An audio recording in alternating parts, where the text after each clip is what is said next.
Inside a mine shaft, a female miner takes off her gear in front of another miner.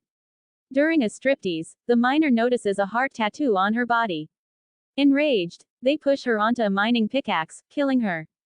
Mayor Hanniger of Valentine Bluffs, a Canadian mining town, reinstates the traditional Valentine's Day dance, which has been suspended for 20 years. The dances stopped 20 years ago after an accident in which 2 supervisors left 5 miners in the mines to attend the dance. Because they forgot to check methane gas levels in the mining tunnels, there was an explosion that caused the mining tunnel to cave in and trap the miners. Harry Warden, the only survivor, resorted to cannibalism to survive and went insane from the ordeal.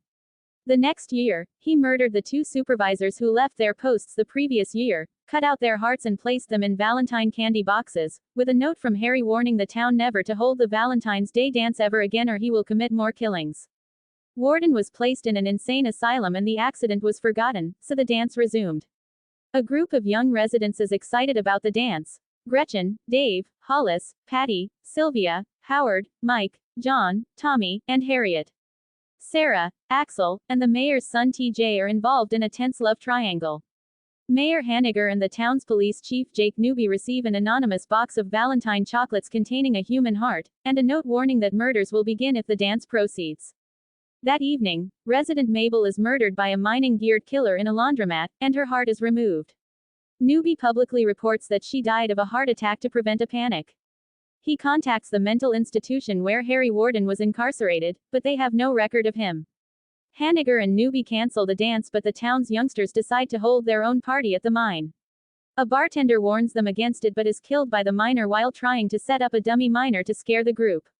At the party, the miner brutally kills Dave. His heart is subsequently found boiling in a pot of hot dogs being prepared in the kitchen. Shortly after, Sylvia is impaled on a showerhead by the miner. When the others realize Dave and Sylvia have been murdered, they contact authorities, but several of the partygoers have already decided to enter the mines for fun.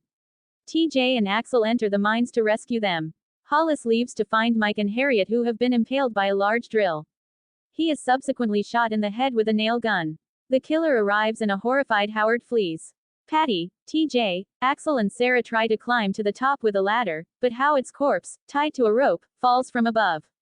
While finding their way out, Axel drowns and Patty is killed by the miner. The miner chases TJ and Sarah and a fight ensues. The miner is revealed to be Axel, who faked his demise. A flashback shows that Axel's father was one of the supervisors killed by Harry Warden. As a child, Axel witnessed Harry Warden murdering his father and tearing out his heart, which traumatized him.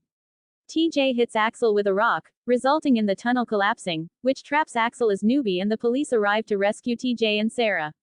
Chief Newby reveals to them that Harry Warden died 5 years earlier. TJ and Sarah hear a rescuer shout that Axel is still alive, and they rush back to the scene.